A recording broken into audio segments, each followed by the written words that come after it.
Hello दोस्तों। BPSC TRE 3 के लिए जो है ये अपनी मैथ की क्लास रहेगी।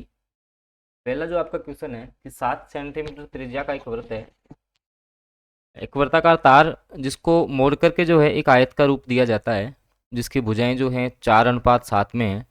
तो इस प्रकार से जो आपका निर्मित आयत होगा उसका क्षेत्रफल आपको ज्ञात करना है। क्या अप्रोच रहेगी इस क्वेश्चन के प्रति? देखिए, सबसे पहले 7 सेंटीमीटर त्रिज्या, जैसे मान लो कि आपके पास ये कोई सर्किल है, इसकी त्रिज्या जो है वो 7 सेंटीमीटर आपको दे रखी है। अब जैसे मान लो कि जिस तार से ये बना है वो तार यहाँ से लेकर के ऐसे इसकी परिधि को कवर कर रहा होगा, तो इस तार की जो लंबाई है, जो अपन तार की लंबाई निकालेंगे सबसे पहले, वो अपन इसकी परिधि निकालेंगे। भाई, तार की जो लंबाई है वो इसकी परिधि के बराबर होगी। अब इसकी त्रिज्या आर का मान 7 सेंटीमीटर है। अब वृत्त की जो आपकी परिधि होती है वो आपकी होती है 2 पाई आर। तो यहाँ से जो है 2 गुणा पाई का मान आपका 22/7 होता है, इंटू आर का मान 7 है, 7 से 7 कैंसिल हो गया। आपकी 44 सेंटीमीटर जो है वो तार की लंबाई आ गई है। भाई, तार आपका कितना लंबा है? 44 सेंटीमीटर लंबा है। अब क्या बोल रहे हैं आगे? कि इसको मोड़ करके जो है एक आयत बना दिया। अब जैसे मान लो कि इसको मोड़ के एक जो है आपका आयत बना दिया है। अब इस आयत की जो लंबाई चौड़ाई है उसका अनुपात 4:7 में है, 4:7 में है। तो अपन जो है, जो आपका ओवरऑल जो अपने पास लंबाई आई है 44 सेंटीमीटर, ठीक है, इसको अपन बांटेंगे 4:7 में, ठीक है। तो जैसे मान लो कि आप 4:7 में बांटोगे तो एक इकाई का मान, जैसे मान लो अनुपातों का योग 11 है तो 11 बराबर 44 के है, तो एक बराबर आपका आएगा 4, अर्थात 4 को 4 से गुणा करेंगे तो 16 सेंटीमीटर आपकी जो है इसकी चौड़ाई हो जाएगी, और इसको 4 से 7 को गुणा करेंगे तो 28 सेंटीमीटर जो है इसकी लंबाई आ गई। अब आपसे पूछा क्या है? इस प्रकार निर्मित जो आयत है उसका क्षेत्रफल आपसे पूछा है। इस प्रकार निर्मित जो है आयत का क्षेत्रफल आपसे पूछा गया है।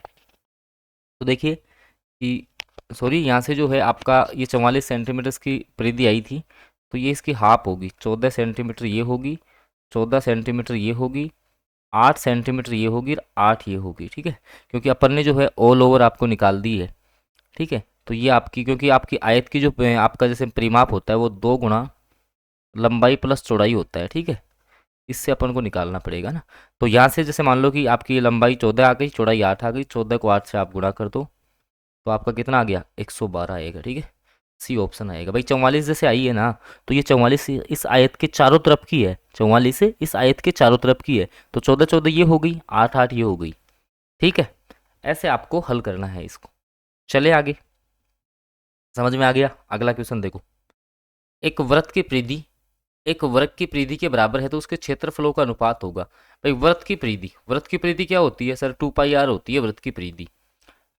और एक वर्ग की परिधि होती है 4 गुणा भुजा। क्या होती है? 4 गुणा भुजा होती है। तो उनके क्षेत्रफलों का अनुपात आपसे पूछा है। तो देखो, यहाँ से जो है वृत्त की परिधि आपकी 2 पाई आर हो गई, वर्ग की परिधि आपकी 4 पाई, दो दो एकम दो, 2 दूनी 4, कट गया ये। यहाँ से आर या पाई का मान रख लो 22/7 गुणा आर बराबर 2 गुणा भुजा, 2 गुणा भुजा, 2 से भी काट लो, 11 बार कटा, क्या बचा? 11/7 गुणा आर बराबर भुजा, या आर बटे भुजा बराबर 7/11। जब इसको इधर उधर भेजोगे आप तो ये आ गया। तो आर और भुजा का अनुपात जो है आपके पास आ गया है। किसका पूछा है? उनके क्षेत्रफलों का अनुपात आपसे पूछा है। उनके क्षेत्रफलों का अनुपात आपसे पूछा है। तो क्षेत्रफलों का जो आपका अनुपात होगा, ठीक है, क्षेत्रफलों का अनुपात जो आपका आएगा वो आपका आएगा, जैसे मान लो कि वृत्त का क्षेत्रफल आपका भुजा स्क्वायर है, जैसे मान लो इसका आपका होता है पाई आर स्क्वायर, और वर्ग का क्षेत्रफल होता है भुजा स्क्वायर, तो इनका स्क्वायर होगा 7 का स्क्वायर 49 और 11 का स्क्वायर 121। ये किसी ऑप्शन में नहीं है, तो ई ऑप्शन करेक्ट रहेगा, उपयुक्त में से कोई नहीं। अगला क्वेश्चन है। उससे पहले ये अपनी जीके जीएस की पीडीएफ है, ठीक है। जिसको भी लेना है वो इस नंबर पर व्हाट्सएप मैसेज करके ले सकता है। 40 में से 30 के आसपास आप पहुंच सकते हो। मात्र 90 रुपये में ही तुम्हें मिल रही है। 1500 क्वेश्चन जो जीके जीएस है उनका समावेश है। 40 क्वेश्चन जो आपके जीके जीएस के जो आपके पेपर में आएंगे उनके लिए बहुत ही ज़्यादा जो है बेनिफिशियल है। जिन्होंने नहीं पढ़ी है वो आप ज़रूर जो है इस पीडीएफ को पढ़ करके जाएँ। 127 पेज का पीडीएफ है ये। अगला क्वेश्चन, ये समीकरण दे रखा है, इसके मूल क्या होंगे? तो x² - 4 बराबर 0 है। तो देखो, यहाँ से x² बराबर होगा 4 के, ठीक है। -4 को इस साइड भेजा, प्लस का 4, तो x बराबर आपका होगा √4। अब बस गलती यही करते हो आप, √4 का मान +-2 होता है, अर्थात प्लस का 2 भी होता है और माइनस का 2 भी होता है। तो देखो 2 प्लस का भी आंसर होगा, 2 माइनस का भी होगा, तो एक से अधिक ऑप्शन सही होगा। अब बच्चे जल्दबाजी में इस 2 को ही टिक कर देते हैं जो गलत करके आते हैं, ठीक है। डी ऑप्शन जो ना डी, वो इस प्रश्न का सटीक आंसर रहेगा। अगला प्रश्न, निम्नलिखित में से कौन सा एक प्राकृतिक संख्या का वर्ग नहीं हो सकता। अब इसमें रटना नहीं है आपको। कुछ बच्चे सोचेंगे सर ये अंक नहीं आता, जैसे 1 का स्क्वायर 1 होता है, 2 का स्क्वायर 4 है, 3 का कितना होगा 9, 4 का 16, 5 का 25, 6 का 36। ऐसा क्यों बता रहा हूँ अभी देखना आप। 7 का स्क्वायर 49, 10 तक लिखेंगे अपन, 9 तक लिख लो, 8 का स्क्वायर 64 और 9 का स्क्वायर 81। तो अब देखो इनमें इकाई अंक कौन कौन सा आ रहा है सर, 1 भी आ रहा है, 4 भी आ रहा है, 9 भी आ रहा है, 6 भी आ रहा है, 5 भी आ रहा है और आपका जो है 4 भी आ रहा है। अब कौन सा बच गया, कौन सा बच गया। तो सर एक तो आपका 2 नहीं आ रहा, एक आपका 3 नहीं आ रहा है, एक तो आपका 2 नहीं आ रहा, एक आपका 3 नहीं आ रहा, एक आपका 7 नहीं आ रहा है। तो ये जिसके भी इकाई अंक में आएंगे, ये जिसके भी इकाई अंक में आएंगे वो किसी प्राकृतिक संख्या का स्क्वायर नहीं हो सकता। कौन सा, 2 3 7, देखो 7 इसमें आ रहा, तो ये किसी का स्क्वायर नहीं हो सकता है। सी ऑप्शन सटीक होगा। भाई इन इनमें जिनमें इकाई का अंक आ रहा है ना, इकाई अंक इस साइड वाला, वो स्क्वायर हो सकता है, बाकी नहीं होंगे। तो सी ऑप्शन जो है वो सटीक आंसर रहेगा इस क्वेश्चन का, याद रखना है आपको, ठीक है। अगले क्वेश्चन पे आ जाओ। अगला क्वेश्चन कुछ इस प्रकार का आपसे पूछा गया था। अगला क्वेश्चन जो है कुछ इस प्रकार से आपका पूछा गया था, तो बिल्कुल देखिए इसको, इस क्वेश्चन के प्रति क्या आपकी अप्रोच रहेगी कि ये आपका समीकरण है, इसके मूलों का गुणनफल 3 है। अब मूलों का गुणनफल क्या होता है, alpha into beta, alpha into beta बराबर क्या होता है, सी बटा ए। अब इसमें सी की वैल्यू कितनी है, k+8, और बी की वैल्यू कितनी है, ए की वैल्यू कितनी है, 3k है।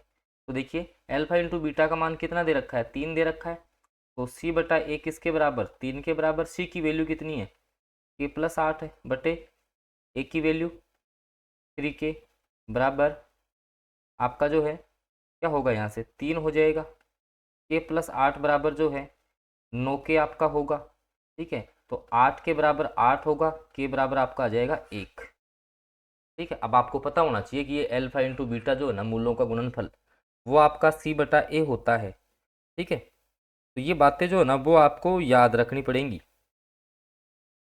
ठीक है। चलिए अगले क्वेश्चन पे। अगला क्वेश्चन देखो, देखिए आप कर सकते हो क्या। देखिए अगला जो आपका क्वेश्चन है वो इस प्रकार से है कि 296 और दूसरी संख्या का मैथ से 74 है।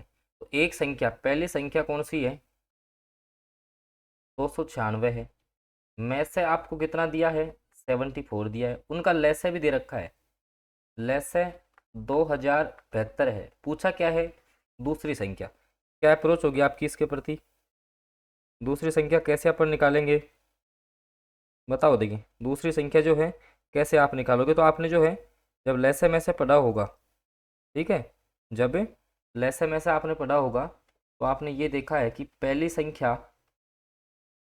संख्या इंटू दूसरी संख्या बराबर होता है लैसे इंटू मैसे। ये बिल्कुल इजी फॉर्मूला है, शायद सबने पढ़ रखा होगा, ये हर किसी के ध्यान में होगा।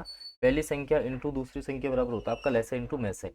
अब देखो एक संख्या आपको दे दी 296 इंटू दूसरी संख्या जो है वो आपसे पूछी है, दूसरी संख्या आपसे पूछ रखी है, बराबर लैसे आपका कितना दिया हुआ है 2072 है, और मैसे आपका दे रखा है 74, ठीक है। तो यहाँ से जो दूसरी संख्या आप निकालोगे वो आपका हो जाएगा 2072 इंटू 74 बटे 296, ठीक है। इसको आप हल करेंगे, इसको आप हल करेंगे, वो आपका जो है इसका राइट आंसर होने वाला है। अगला क्वेश्चन देखिए, 15 संतरों का क्रय मूल्य 20 संतरों के विक्रय मूल्य के बराबर है, तो हानि प्रतिशत कितना होगा। भाई 15 संतरे आप जितने में खरीद के ला रहे हो उतने में 20 आप बेच रहे हो, तो हानि तो आपको हुई है, लॉस आपको हुआ है। 15 जितने रुपए में खरीद के ला रहे हो 20 उतने में, मतलब 20 आप बेच रहे हो, तो हानि है, कितने की हुई है। तो देखो इसको क्रय मूल्य मानो, इसको मानो आप विक्रय मूल्य। तो क्रय मूल्य आपका 20, विक्रय मूल्य आपका 15 ही है, 5 की हानि हो गई। हमेशा किस पे होती है, क्रय मूल्य पे इंटू 100। इसको आप हल करेंगे तो आपका आएगा 25%। तो आपको कितनी हानि हो गई है? 25% का लॉस जो है आपको इस लेन देन में हुआ है, याद रखना है आपको। अगला क्वेश्चन, कोई पुरुष पी से क्यू तक 5 किलोमीटर प्रति घंटा की चाल से चलकर जाता है। जैसे मान लो कि आप, ये कोई पी बिंदु है, ये आपका क्यू बिंदु है, ठीक है। यहाँ से आप चलोगे 5 किलोमीटर पर घंटे की चाल से जा रहे हो। क्यू से पी पे जो है ना, वो आप 3 किलोमीटर प्रति घंटे की चाल से, यहाँ से आप वापस गए तो 3 किलोमीटर पर घंटे की स्पीड से गए। पूरी यात्रा के दौरान औसत चाल आपकी क्या होती है? तो इसका फॉर्मूला आपका होता है 2 इंटू एक्स वाई बटे एक्स प्लस वाई। कहने का मतलब दोनों चालों का गुणा, 2 गुणा दोनों चालों का गुणा कितना है?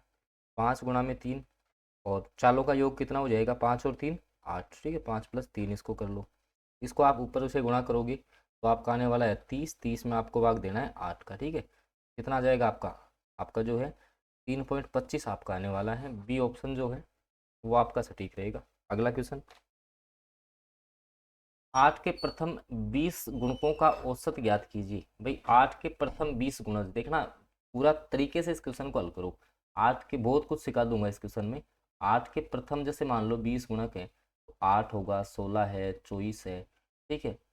के बाद में आपका कौन सा आएगा बताओ? देखिए आपका जो है 32 आपका आ जाएगा, के बाद 40 आएगा। तो ऐसे 20 पद है, ऑल ओवर कितने पद हैं? 20। अब इन 20 पदों का योग तुम्हें पता हो, इनका कैसे भी अपन भाई औसत अपन कैसे निकालते हैं? औसत योग भाई राशियों का योग बटे संख्या। अब इनका योग आपको पता होना चाहिए, तो योग कैसे पता करेंगे? इसके लिए दोस्तों समांतर श्रेणी के n पदों का योग ज्ञात करने का फॉर्मूला तुम्हें आना होना चाहिए, ठीक है। समांतर श्रेणी के n पदों का योग ज्ञात करने का फॉर्मूला भी जो है ना, वो आपको इसी में सीखना पड़ेगा। अब समांतर श्रेणी के n पदों का योग इस फॉर्मूले से निकालते हैं। एस एन बराबर n बटे 2 2a plus n minus 1 into D, ठीक है। यहाँ पर डी है। अब ए तो होता है आपका प्रथम पद, ए का मान तो 8 है। डी सार्वंतर कितने का आ रहा है? सबके बीच में 8 का है। एन का मान कौन कितने पदों का? 20 पदों का। तो देखो 20 बटे में 2, ठीक है। 2 गुणा ए का मान 8 है प्लस एन का मान 20 है, तो 20 माइनस 1 इंटू डी का मान 8। अब ये फॉर्मूला है, फॉर्मूले से हल कर रहा हूँ मैं सारा कुछ। देखो 10 काटेंगे तो 10, 8 को 2 से करेंगे 16 प्लस 20 में से 1 गया 19, 19 को 8 से आप गुणा करेंगे तो 152 आपका आएगा। 10 गुणा में 16 और आपके 152 जो है ना, वो कितने हो गए? 168। 168 को 10 से गुणा करोगे तो 1680। कहने का मतलब 8 प्लस 16 प्लस 24, इसके 20 पदों को जोड़ोगे तो 1680 आएगा। आपको तो औसत निकालना है, तो 1680 कितने हैं? 20 है पद टोटल सर, तो इसमें 20 का भाग दे दो भाई। 20 का भाग दोगे तो आपका आने वाला है 84। कौन से ऑप्शन में है सर? ये ऑप्शन में। यहाँ से क्या सीखा आपने? इस समांतर श्रेणी के n पदों का योग ज्ञात करने का फॉर्मूला तुम्हें अगर आता था तो यह क्वेश्चन आप लोग कर सकते थे, ठीक है। अब मैं एक क्लास लेकर के आऊँगा बहुत जल्द तुम्हारे लिए, जिसमें संपूर्ण जो फॉर्मूले हैं वो तुम्हें रिवाइज करवाऊंगा। ये है भाई, जो भी आपके पास 18 दिन बच्चे मान लो जिसकी तैयारी नहीं हुई, वो 40 प्लस 80 की संपूर्ण तैयारी कर सकता है। ये सारे MCQ क्वेश्चन हम आपको प्रोवाइड करवाते हैं। इस नंबर पर जो है आप लोग व्हाट्सएप मैसेज कर सकते हो। 3500 बच्चों ने जो है लगभग दोस्तों यहाँ से सिलेक्शन लिया है। आप भी PRT 6 to 8 9 10th किसी के लिए भी निर्धारित शुल्क आप पे करके जुड़ सकते हैं अगर आपको सिलेक्शन चाहिए तो। बाकी GK GS का मैंने बता दिया है, सारा कुछ मैंने आपको बताने की कोशिश की है। सारे क्वेश्चंस आपको समझ में आए होंगे। रेगुलर क्लास आपको मिलती रहेगी, तो आप सेशन को जो है लाइक ज़रूर कर दीजिए। चैनल पे फर्स्ट बार जुड़े हैं तो सब्सक्राइब आप कर लीजिए, ताकि आगे की जो क्लासेज आएंगी उनकी अपडेट्स आपको मिलती रहेगी। धन्यवाद।